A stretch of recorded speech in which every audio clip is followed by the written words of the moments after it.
আসসালামু আলাইকুম সবাইকে। আশা করি যে যেখানে আছেন ভালো আছেন, সুস্থ আছেন। আমরাও আলহামদুলিল্লাহ সুস্থ আছি, ভালো আছি। গত কয়েকদিন ধরে আমি ডেইলি ব্লগ দিতে পারছি না, তার কারণ হচ্ছে গরম। গরমের কারণে কোনো রকম রুম থেকে বের হয়ে কাজ করি, তাড়াতাড়ি আবার কাজ শেষ করে রুমে ঢুকি, এই অবস্থা। তো কোনো কিছু যে রেকর্ড করব সেটা আর হয়ে উঠছে না। আর এক্সট্রা কোনো কিছু করছিও না, কোনো কিছু আয়োজনও করছি না যে এটা রেকর্ড করে আমি দেখাবো। বা গরমে এত অস্বস্তি লাগে যে নিজের কাছেই নিজের বিরক্ত লাগে। তো কোনো রকম আর কি জীবনযাপন করছি, এই অতিষ্ঠ হয়ে যাচ্ছি গরমে। তো সবারই নিশ্চয়ই একই অবস্থা, কারণ এখন বাংলাদেশে প্রচুর পরিমাণে গরম পড়েছে। বৃষ্টি হয়, এই টুকটাক বৃষ্টি হয়, তারপর আবার গরম ঠিকই লাগে, ঠান্ডা আর হয় না। তো যাই হোক, আমি ব্লগটা শুরু করেছি গতকাল বিকেল থেকে। তো এই তো দেখতে পাচ্ছেন আমি আমাদের জন্য বিকেলের নাস্তা রেডি করে নিচ্ছি, চটপটি। চটপটির ডালটা আমি সেদ্ধ করে ফ্রিজে রেখে দিয়েছিলাম, তো ওটাই বের করে এখন চটপটি রেডি করে নিচ্ছি। ঘরোয়াভাবে এইভাবে চটপটি খেতে কিন্তু ভালোই লাগে, যেহেতু আমরা এখন বাইরে বেশি যাই না, বাইরে গিয়ে খাওয়া হয় না। তো ঘরে যতটুকু পারি ততটুকু দিয়েই ততটুকু দিয়েই তৃপ্ত থাকি আর কি। এই তো তো আজকে আমি আমার ব্লগে হচ্ছে নেহারি বানিয়ে দেখাবো। আমার নেহারির স্পেশালিটি হচ্ছে যে খুবই অল্প পরিমাণে তেল দিয়ে এবং অল্প পরিমাণে মশলা দিয়ে এবং লাল মরিচ ছাড়া শুধুমাত্র কাঁচামরিচ দিয়ে আমি আমার এই রেসিপিটা করব।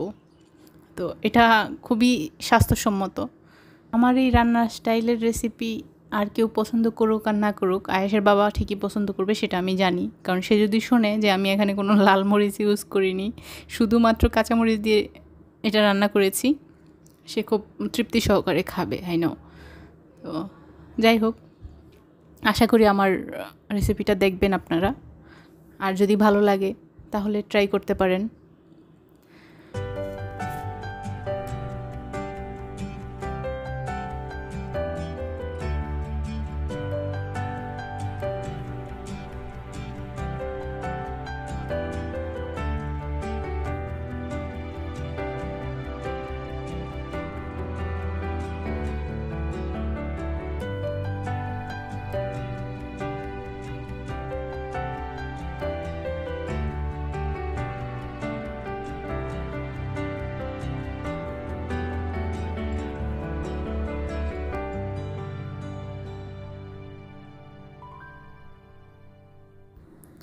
তো আমি এখন নেহারি রান্নার প্রসেসিং শুরু করে দিয়েছি। আমি প্রথমে হাড়গুলোকে খুব ভালোভাবে অনেকবার ঠান্ডা পানি দিয়ে ধুয়ে নিয়েছি, এটা খুব ক্লিন হয়ে গিয়েছে। তো এখন লাস্টলি যেটা করব সেটা হচ্ছে গরম পানিতে, একদম ফুটন্ত গরম পানিতে আমি এগুলো 5-6 মিনিট ভিজিয়ে রাখবো। তো ভিজিয়ে রাখার ফলে কি হয় জানেন তো, এটার ভিতরে যেই এক্সট্রা রক্তগুলো থাকে সেগুলো গরম পানিতে বের হয়ে যায়। তো এটা করলে খুব ভালো হয় আর কি। তো কে কীভাবে করেন আমি জানি না, তবে আমি এই জিনিসটা করি। তারপর গরম পানি থেকে উঠিয়ে নিয়ে তারপর আমি আবার ঠান্ডা পানিতে একবার ধুয়ে নিই। তো এভাবে করলে আমার মনে হয় যে জিনিসটা আরও বেশি ক্লিন হয়। তো এই কাজটা করার সময় আমার মতো নতুন রাঁধুনি যারা আছেন তারা কিন্তু খুব সাবধানে কাজটা করবেন। সাবধানে কেন? কারণ আমি এটা করতে যেয়ে গরম পানির ভাপটা আমার হাতে লেগেছে, তো প্রায় অনেকখানি লাল হয়ে গিয়েছে। তো এই কাজটা খুব সাবধানে করতে হয়। আমিও সাবধানেই করেছিলাম, তারপরও কীভাবে যে গরম পানির ভাপটা লেগে গেল বুঝতে পারলাম না। যাই হোক, হাত না পড়লে ভালো রাঁধুনি হওয়া যায় না। যত বেশি হাত পড়ব তত বেশি ভালো রাঁধুনি হব ভবিষ্যতে ইনশাল্লাহ।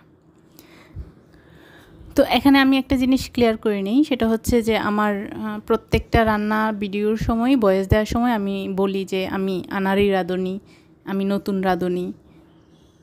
এই জিনিসগুলো আমি নিজেকে নিজে বলি। তার মানে কিন্তু এটা না যে আমি মাত্র রান্না করা শুরু করেছি, মাত্র সংসার শুরু করেছি, এটা না। আমি এক সন্তানের মা, আর আমি সংসার শুরু করেছি অনেক আগেই। তো রান্নার দায়িত্বটা হয়েছে কি তেমন আমাকে নিতে হয়নি বা রান্না করতে হয়নি। হয়তো বেশিরভাগ বাবার বাড়িতে ছিলাম বা শ্বশুর বাড়িতে থাকলেও শাশুড়ি ছিল, রান্না করতো। তো যেভাবেই হোক আমার নিজের উপর রান্নার দায়িত্বটা তেমন পড়েনি। সেজন্যই মানে হাতে একদম পাকা রাঁধুনি হয়ে উঠতে পারিনি আমি এখনও। তো কেউ আবার আমার কথা বলে নতুন রাঁধুনি, আমি সেটা শুনে ভাববেন না যে আমি একদম বাচ্চা মেয়ে। আমি বাচ্চা না, মোটামুটি ভালোই বয়স হয়েছে, সিনিয়র সিটিজেনশিপের দিকে এগিয়ে যাচ্ছি। তো কিন্তু রান্নায় এখনও পরিপক্কতা আসেনি, এই আর কি। তো আমি এগুলো গরম পানি থেকে উঠিয়ে নিলাম। উঠিয়ে নিচ্ছি, নেওয়ার সময় দেখা গেছে যে গরম পানি ছিটে আমার হাতে আসছিল, এই অবস্থা। তো ঠিক আছে, দেখতে থাকুন তাহলে।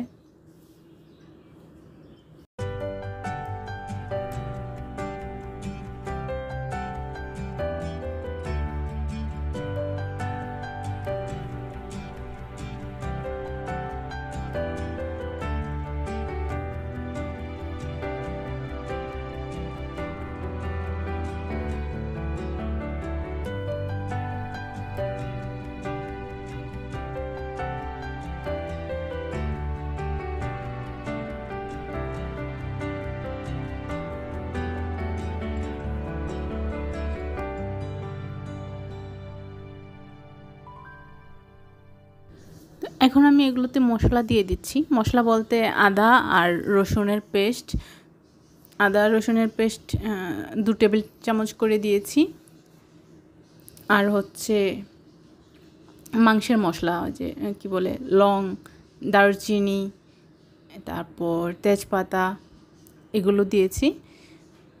আর হচ্ছে দিব এখন অল্প পরিমাণে হলুদের ফাঁকি, আর দিব অল্প পরিমাণে জিরা ফাঁকি, অল্প পরিমাণে ধনিয়া ফাঁকি।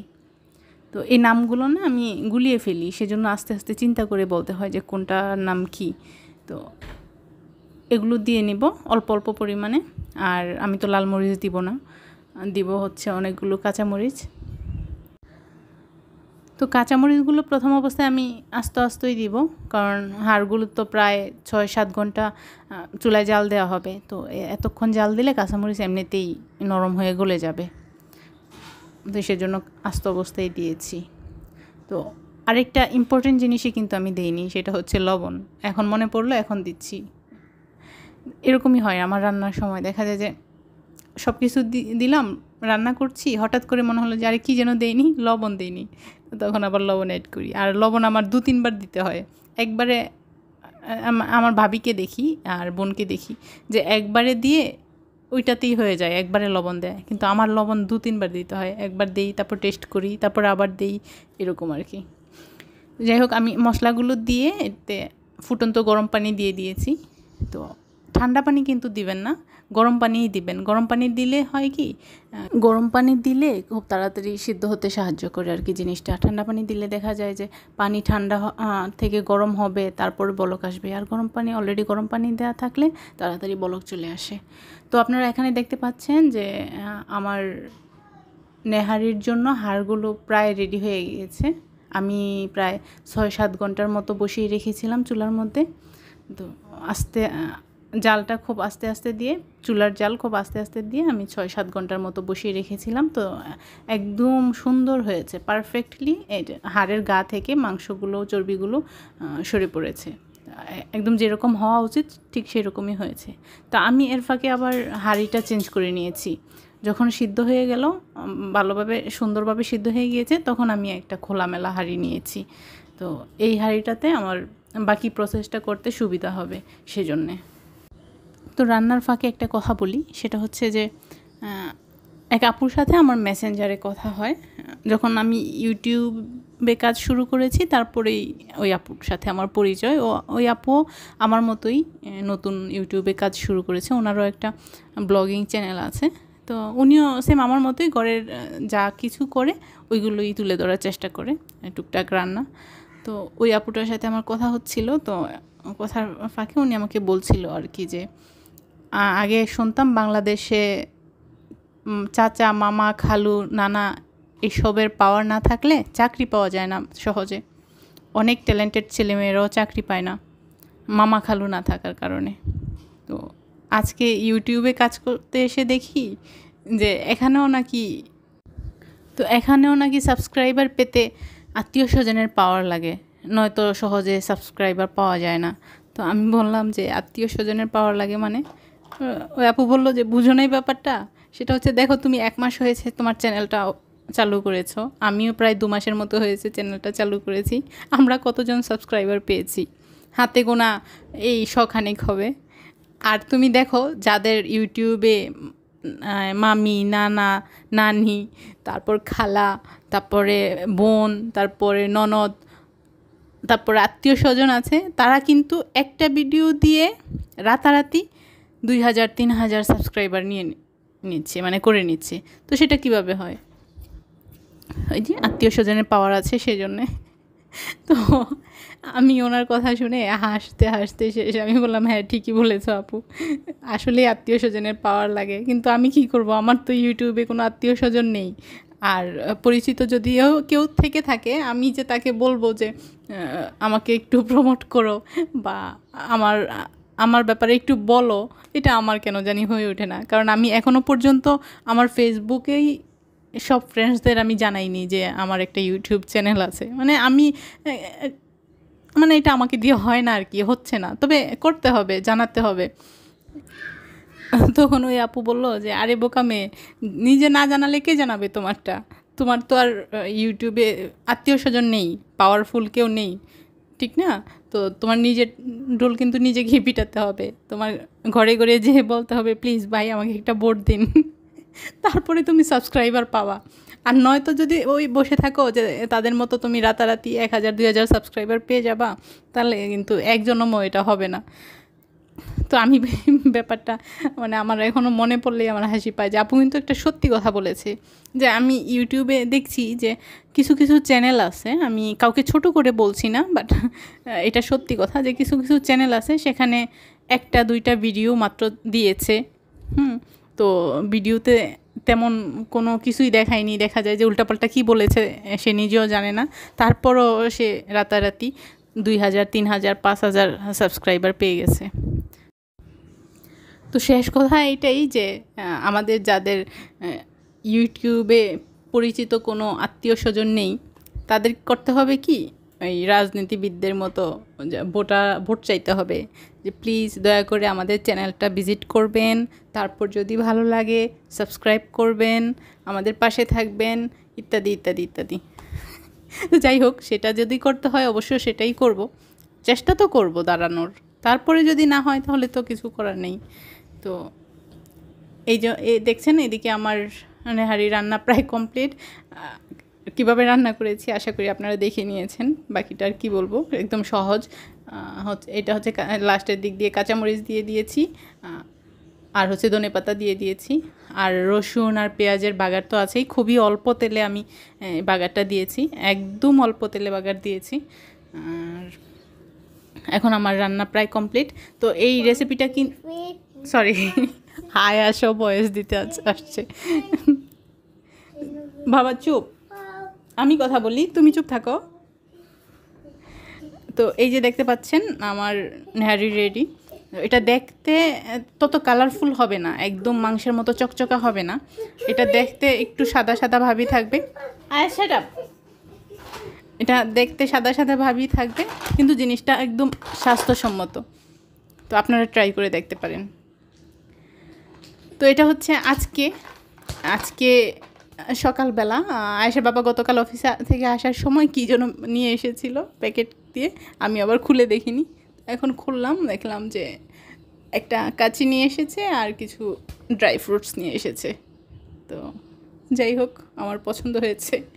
আয়াস সরো,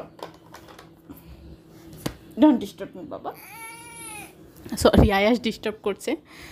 তো যাদের বাচ্চা আছে তাদের মনে হয় একটু ব্যাকগ্রাউন্ডে এরকম শব্দ থাকেই। আর এটা হচ্ছে আজকে দুপুরবেলা। দুপুরের খাবারটা সাধারণত আমি একাই খাই। আয়েশের বাবা অফিসে থাকে, আয়েশ ঘুমিয়ে থাকে, আয়েশকে খাইয়ে ঘুম পাড়িয়ে তারপর আমি খেতে বসি যাতে ও ডিস্টার্ব না করে। তো আমি দুপুরে খেয়ে নিলাম। আজকে হচ্ছে একদমই সাদামাঠা খাবার আমার, সেটা হচ্ছে সবজি করেছি আর দেশি ট্যাংরা মাছ আর আলু দিয়ে আমার শ্বশুরবাড়ির স্টাইলে রান্না করেছি। আর হচ্ছে ইলিশ মাছ ভেজে নিয়েছি 2 পিস, 1 পিস আমি খাবো এখন আর 1 পিস বিকেলে আয়েশকে খাওয়াবো। এই হচ্ছে অবস্থা। তো ঠিক আছে, আমি খেয়ে নিই আর খেতে খেতে আপনাদের কাছ থেকে বিদায়ও নিয়ে নিই। বিদায় নেওয়ার আগে সবাইকে একটা রিকোয়েস্ট করে নিই, যারা আমার ভিডিও দেখেন কিন্তু আমাকে সাবস্ক্রাইব করেননি, প্লিজ আমার চ্যানেলটা আপনারা সাবস্ক্রাইব করবেন, ভিডিও দেখবেন, আমাকে সাপোর্ট দিবেন। কারণ আমার ইউটিউবে কোনো মামা খালু নানা নানি কেউ নাই। তো আপনারা সাপোর্ট দিলে আমি সামনে এগিয়ে যাব, এগিয়ে যাওয়ার সাহস করব। তো আপনাদের সাপোর্ট আমার খুব বেশি প্রয়োজন। তো আমার চ্যানেলটা সাবস্ক্রাইব করবেন। আর যারা অলরেডি আমার চ্যানেল সাবস্ক্রাইব করেছেন তাদেরকে অসংখ্য ধন্যবাদ। পাশে থাকবেন, এভাবেই সাপোর্ট দিবেন। আজকের জন্য খুদা হাফেজ।